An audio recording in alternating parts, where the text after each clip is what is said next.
मैं सुनील जी, खाटी बिहारी शुद्ध भारतीय। आप बिहार के तमाम छात्रगण जो कि 12वीं कक्षा में अध्ययनरत हैं, उनके लिए पुनः जीव विज्ञान के 12वीं चैप्टर को लेकर के और आपके सामने मैं हाजिर हूं। और इस चैप्टर का नाम है जैव प्रौद्योगिकी एवं उसका उपयोग। जैव प्रौद्योगिकी एवं उसका उपयोग अत्यंत ही महत्वपूर्ण चैप्टर है। इससे आपको हर तरह के प्रश्न पूछे जाएंगे और आगे जाकर के प्रतियोगी परीक्षा में भी इसकी महत्वपूर्ण भूमिका होती है। तो जैव प्रौद्योगिकी का इस्तेमाल हम कहाँ कहाँ कर सकते हैं? चिकित्सा में, कृषि में, अवशिष्ट पदार्थ के प्रबंधन में या उसको प्रतिपादन हटाने में, उसको नष्ट करने में, और ऊर्जा उत्पादन, कई क्षेत्रों में हम इसका टीका बनाने में, गंभीर दोष, जेनेटिक दोष को दूर करने में, कई जगह हम इसका उपयोग हम कर सकते हैं। तो ये जैव प्रौद्योगिकी आधुनिक मानव जीवन के लिए ये उपयोगी हम इसको बनावे, इसके लिए अब विज्ञान कमर कस चुका है।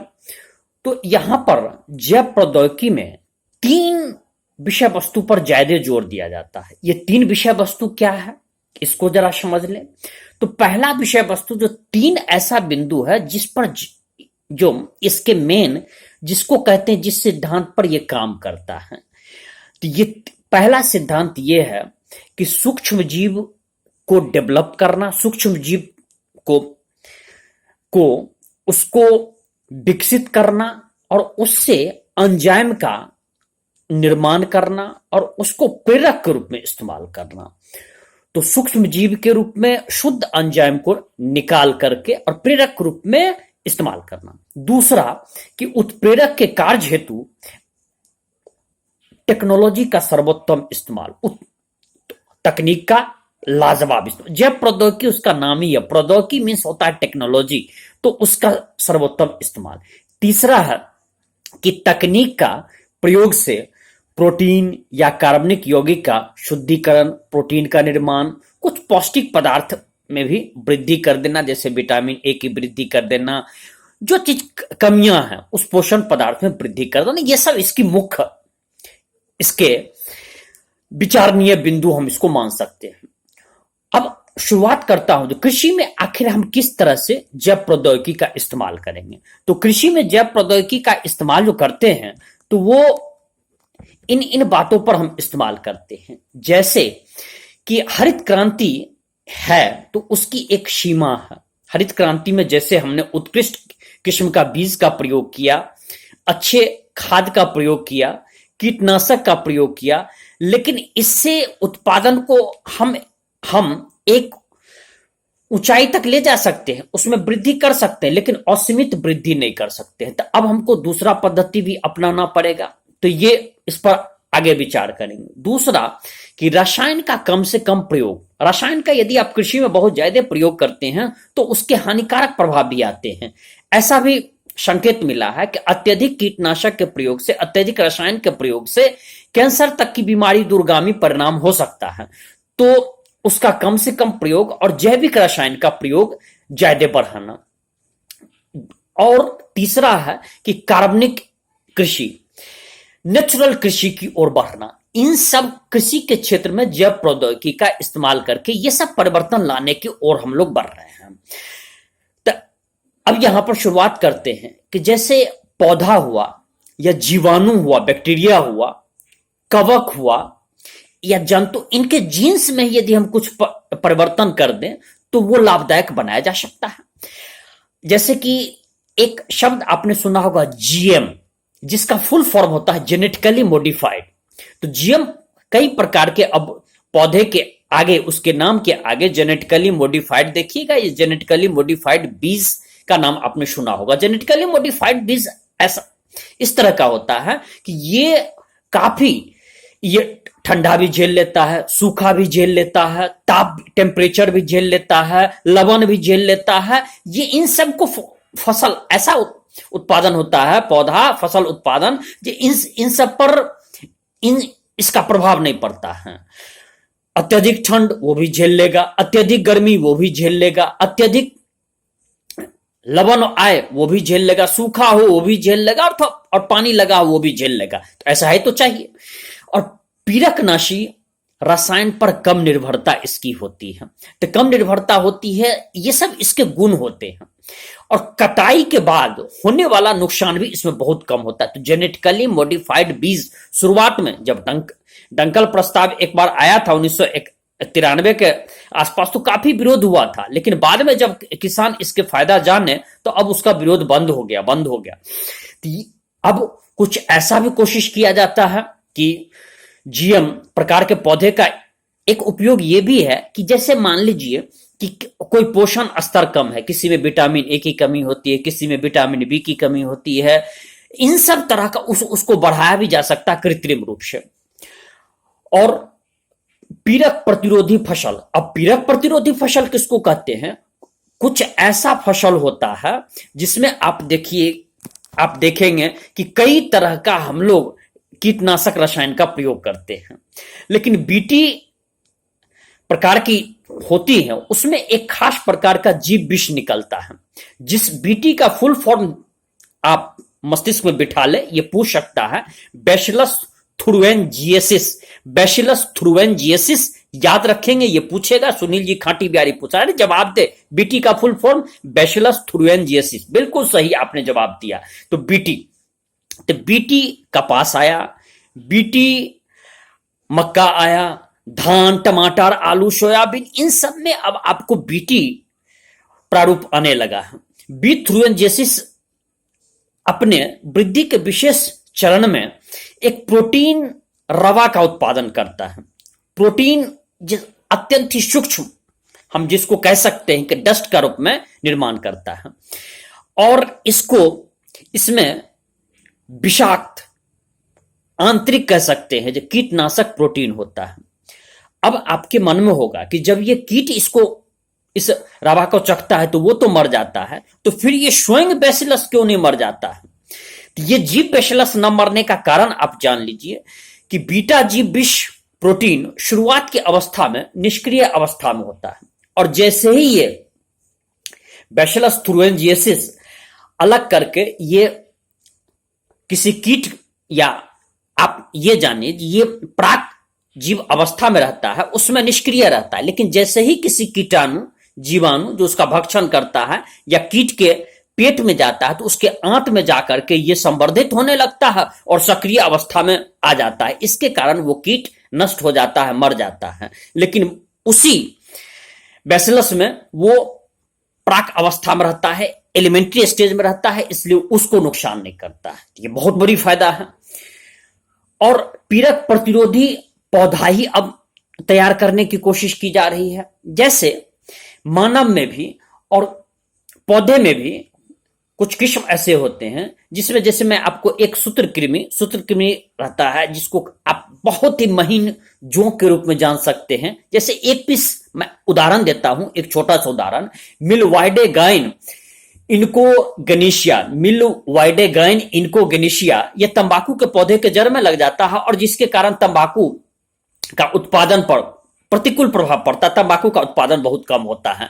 इसको रोकने के लिए आरएनए इंटरसेप्शन विधि, अब उसके आरएनए में हम इंटरसेप्ट करते हैं और उसी को हम चेंज कर देते हैं, और इससे पीड़क प्रतिरोधी पौधा बन जाता है, और वो कृमि उसमें आ ही नहीं पाता है, उसके जड़ में आ ही नहीं पाता है। इससे तंबाकू बच जाता है, अच्छा फसल उसका होती है।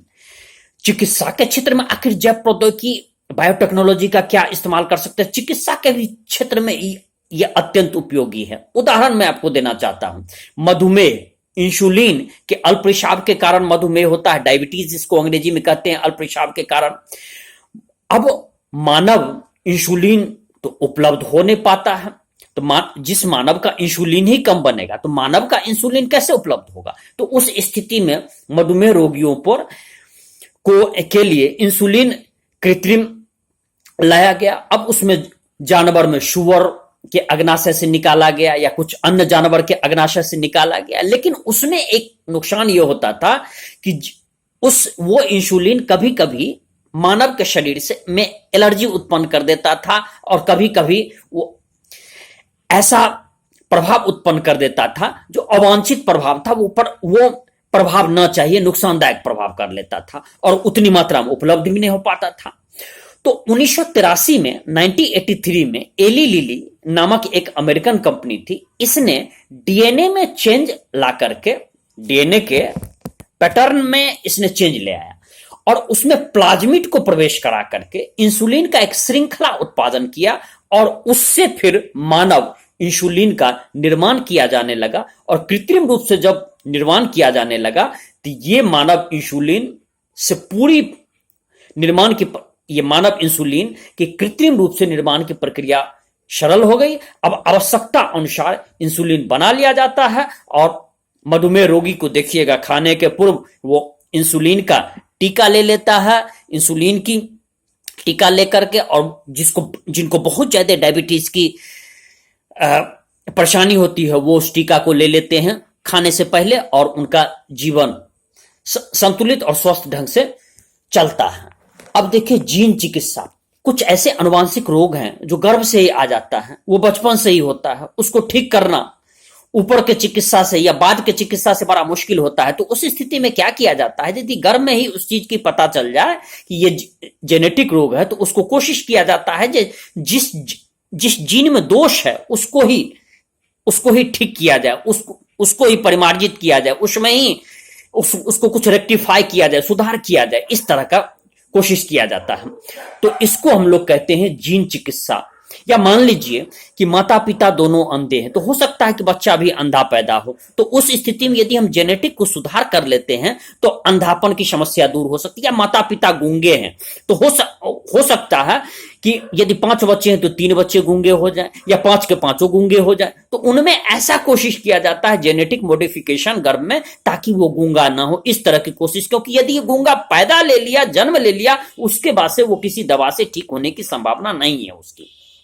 तो इसके लिए किया जाता है कि जब गर्भ में ही होते हैं तो कोशिका और उत्तक में प्रवेश करा करके और अनुवांशिक दोष वाले कोशिका में उपचार के लिए कुछ हम बाहर से प्रवेश कराते हैं और उसकी क्षतिपूर्ति करते हैं, उस डिफेक्टिव जीन को हटा देते हैं। और इस जीन चिकित्सा से पहला प्रयोग 1990 में एक 4 वर्षीय लड़की में एडीए कमी थी। ये एक एंजाइम प्रतिरक्षा तंत्र के लिए बहुत आवश्यक है और वो एंजाइम की कमी थी, तो उसको अस्थि मज्जा प्रत्यारोपण के माध्यम से उसको दूर किया गया। दूसरी विधि होती है कि एंजाइम प्रतिस्थापन के एंजाइम को उसमें डालते हैं। दोनों विधि होती है। एक जिसको अस्थि मज्जा प्रत्यारोपण को कहते हैं बोन मैरो ट्रांसप्लांट।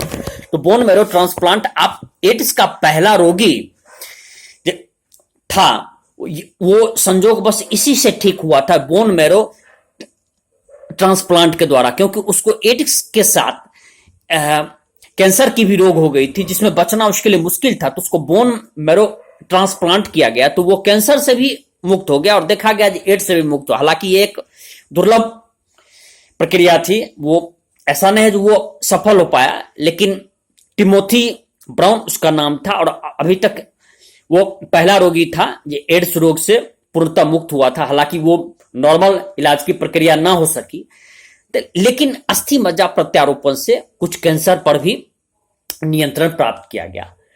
अब आणविक निदान के बारे में जानते हैं। आणविक निदान ऐसा है कि जैसे मान लीजिए कि हम किसी बीमारी का टेस्ट करने में यदि लेट हो गई तो वो बीमारी का जीवाणु या विषाणु काफी बढ़ जाता है। तो यदि उसके बारे में पहले पता हो जाए तो काफी फायदेमंद रहता है, ताकि व्यक्ति को उस समय स्वस्थ करना आसान रहता है। तो सामान्य जो प्रक्रिया होती है, जैसे ब्लड टेस्ट करते हैं या यूरिन टेस्ट करते हैं, तो उसमें क्या होता है कि जब बहुत ज्यादा उसकी जीवाणु या विषाणु बढ़ जाती है तभी जाकर के उसको जांच पाना संभव होता है। लेकिन पॉलीमरेज श्रृंखला अभिक्रिया से, जैसे कि एंजाइम संलग्न प्रतिरक्षा शोषक अवमापन इसको कहते हैं, या इसको एलिशा टेस्ट भी कहते हैं, इस तकनीक से रोगी को हम प्रारंभिक स्थिति में भी पहचान लेते हैं। एक और होता है पीसीआर टेस्ट। अभी आपने कोरोना काल में भी सुना होगा कि पीसीआर टेस्ट में क्या है कि आंशिक यदि अंश भी रहता है न्यूक्लिक अम्ल में चेंजेज आने लगता है, उसको जांच करके पता कर लिया जाता है कि जीवाणु या विषाणु का संक्रमण क्या तो हुआ तो नहीं है, या इसमें रोग आया तो नहीं है। तो इस तरह से इसको पता चल जाता है। तो संदेह, जैसे संदेह की स्थिति रहती है तो उसको तुरंत जांच हो जाती है। जैसे पीसीआर टेस्ट हुआ, एलिसा टेस्ट हुआ, एचआईवी के वायरस को भी जांचने में पीसीआर बहुत उपयोगी है। एलिसा टेस्ट उसकी आरंभिक ही टेस्ट मानी जाती है। ये इसमें जेनेटिक टेक्नोलॉजी, इसकी बहुत, बायोटेक्नोलॉजी की बहुत महत्वपूर्ण भूमिका है। अन्यथा रोगी को ब्लड और उसके यूरिन टेस्ट से जानना बहुत सारे रोग में काफी बाद के स्तर में वो पता लग पाता है। अब आते हैं कि ट्रांसजेनिक एनिमल्स का निर्माण करना। जैसे आपने देखा होगा कि कुछ जंतु के डीएनए में हम बाहरी जीन को प्रविष्ट करा करके और तब उसमें लक्षण प्रकट कराते हैं। जैसे आपको परजीवी जीव के बारे में बतलाते हैं, चूहा हुआ, खरगोश हुआ, सुअर हुआ, भेड़ हुआ, गाय हुआ, इसको पैदा किया, उसमें बाहरी जीन की उसको डाला जाता है ताकि उसमें कुछ चेंजेज चला दे, और तब जंतु का देखा जाता है उसके शरीर पर क्या प्रभाव होता है। एक उदाहरण मैं आपको देता हूं कि रोग के अध्ययन में प्राय देखिएगा जो पहले दवा का टेस्ट चूहा पर किया जाता है, या उस वायरस का क्या असर होता है चूहा पर करके देखा जाता है। फिर दवा दिया जाता है जो चूहा में किस तरह का असर होता है, क्या वो ठीक हुआ कि नहीं, या कोई साइड इफेक्ट तो नहीं हुआ, क्या उसका अन्य अंग तो नष्ट नहीं हुआ। तो जैसे चूहा हुआ, खरगोश हुआ, इन सब पर टेस्ट किया जाता है, बंदर पर टेस्ट किया जाता है। औषधि को बनाने में भी इस ट्रांसजेनिक एनिमल्स काफी महत्वपूर्ण भूमिका निभाते हैं। तो इसमें जैसे टीका बनाने में भी, अभी कोरोना का टीका बनाया जा रहा है, तो आपने सुना होगा जो ऑक्सफोर्ड कंपनी हो या मॉडर्ना कंपनी हो, तो पहले उसने प्रयोग, पहले तो लैब में कोशिश की जाती है, फिर उसको जीव जंतु पर, जैसे चूहा पर, बंदर पर, इस तरह प्रयोग करने के बाद ही उसको ट्रायल फेज में लाया जाता है, और तब उसको नॉर्मल क्लिनिकल ट्रायल फेज में लाया जाता है, और तब मानव पर उसका प्रयोग किया जाता है। और मानव पर भी 3 चरणों में प्रयोग होता है, फेज 1, फेज 2, फेज 3, और प्रत्येक चरण क्रॉस करने के बाद तब उसको स्वीकृति मिलती है। लेकिन ऐसा नहीं जो बायोटेक्नोलॉजी का इस्तेमाल हम अंधाधुंध करेंगे और बेपरवाह होकर के करेंगे, नहीं, इस पर कई तरह के बंदिशें भी हैं, और इस पर कुछ मानवीय मूल्यों का भी ध्यान रखना पड़ता है। जैसे जीवों के यदि हम अनुवांशिक रूपांतरण करेंगे तो एक तरह से हम कह सकते हैं कि ईश्वर की बनाई गई सृष्टि, अल्लाह की बनाई हुई सृष्टि, इसमें हम हस्तक्षेप कर रहे हैं जीसस की बनाई हुई सृष्टि में। यदि हम मान लीजिए, आपने अवतार फिल्म देखा हुआ, यदि किसी भी तरह का जेनेटिक हम मिस्टेक करते हैं प्रयोग के रूप में, और यदि कोई तीसरा प्राणी प्रकट हो जाए, हो सकता है वो सृष्टि को ही विनष्ट कर दे। कोई ऐसा जीव उत्पन्न हो जाए, ऐसा विषाणु उत्पन्न हो जाए, ऐसा जीवाणु उत्पन्न हो जाए, जैसे अभी भी देखिएगा ये आरोप लगाया जा रहा है कि ये कोरोना वायरस ये चीन के लैब में तैयार कराया गया। आखिर यदि ये सत्य है या असत्य है, ये तो जांच का विषय है, लेकिन फिर भी यदि इस तरह की घटना में थोड़ी सी भी सत्ता है तो मानव के लिए कितना नुकसानदायक हुआ, इसका आप तो अभी देख सकते हैं। तो इसके लिए GEAC, genetic engineering approval committee बनाई गई है। ये अनुवांशिक अभियांत्रिक संस्तुति समिति इसको कहते हैं। ये कई तरह के जांच परीक्षण के बारे में ये निर्णय देती है। उसके बाद मैं आपको इसमें बतलाता हूं कि कभी कभी इसमें विवाद भी पैदा हो जाता है। कुछ दशक पूर्व अमेरिका को कुछ कंपनी ने हल्दी का कुछ गुण का पेटेंट करा लिया, बासमती चावल का पेटेंट करा लिया अमेरिकी कंपनी ने। और अब तो चूंकि हल्दी का जानते हैं, जब भारत में सदियों से इस्तेमाल होता है, कफ के शमन करने में, खांसी को कम करने में दूध में डाल करके पीते हैं। तो हल्दी का यहां तक कि शादी विवाह में देखिएगा जो उबटन लगाने में ये त्वचा को और बेहतर बनाता है, तो उसने पेटेंट करा लिया। इसी तरह से बासमती चावल जानते हैं, जब वैदिक काल में ही चावल को ब्रीही कहा जाता है, उसमें भी बासमती का उल्लेख है, और इसको पेटेंट करा लिया। तो फिर तो भारत आखिर जो जुग जुगांतर से इसका प्रयोग कर रहा है, तो इस पर भारत की सरकार ने पेटेंट कमेटी में अपना केस फाइल किया और केस जीता भी तभी, नहीं तो आज भारत को बहुत बड़ा नुकसान होता, करोड़ों अरबों रुपए का। तो ये तब भारत ने इंडियन पेटेंट बिल पारित किया भारतीय संसद में कि यदि भी कोई इस तरह की घटनाक्रम होती है, कोई विश्व में कोई भी कंपनी इस तरह का करती है जो थोड़ा बहुत परिवर्तन करके और पौराणिक चीज जिसका हम इस्तेमाल करते हैं, जैसे गुरीच का इस्तेमाल करते हैं, जिसको गिलोय भी कहते हैं, जैसे हम सग्गा चिरौता कहते हैं, उसका इस्तेमाल करते, कई सारे आयुर्वेदिक दवा हमारे पास है। यदि कोई उसका ये कहता है जब हमने पेटेंट करा लिया, हमने अनुवांशिक परिवर्तन करके इसको नया चीज खोजा है, तो उस पर भारतीय इंडियन पेटेंट बिल के तहत उस पर कंप्लेन की जाएगी और इस तरह भारतीय संसद ने इसको पारित भी किया है। तो इस तरह से जैव प्रौद्योगिकी के इस्तेमाल आपका चैप्टर नंबर 12 यही समाप्त हुआ। और मैं सुनील जी खाटी बिहारी अब आपसे आग्रह करूंगा कि यदि आपको ये ज्ञान श्रृंखला, लेक्चर श्रृंखला उपयोगी लग रहा है तो आप इस चैनल को फ्री है सब्सक्राइब करें। मेरी यही इच्छा है जो बिहार का हर छात्र, चाहे अमीर हो, गरीब हो, चाहे वो कहीं का भी हो, बिहार के राजधानी का हो अथवा बिहार के किसी भी जिला से हो अथवा गांव से हो, उसको इंटरमीडिएट में उस 90%, 80 से 90% अंक प्राप्त हो। बाद में मैं आपको ऑब्जेक्टिव की भी श्रृंखला लाजवाब प्रस्तुत करूंगा। और इसी के साथ मैं सुनील जी खाटी बिहारी आपसे विदा ले रहा हूं। बहुत जल्दी मैं आपको अगले लेक्चर सीरीज में भेंट होऊंगा।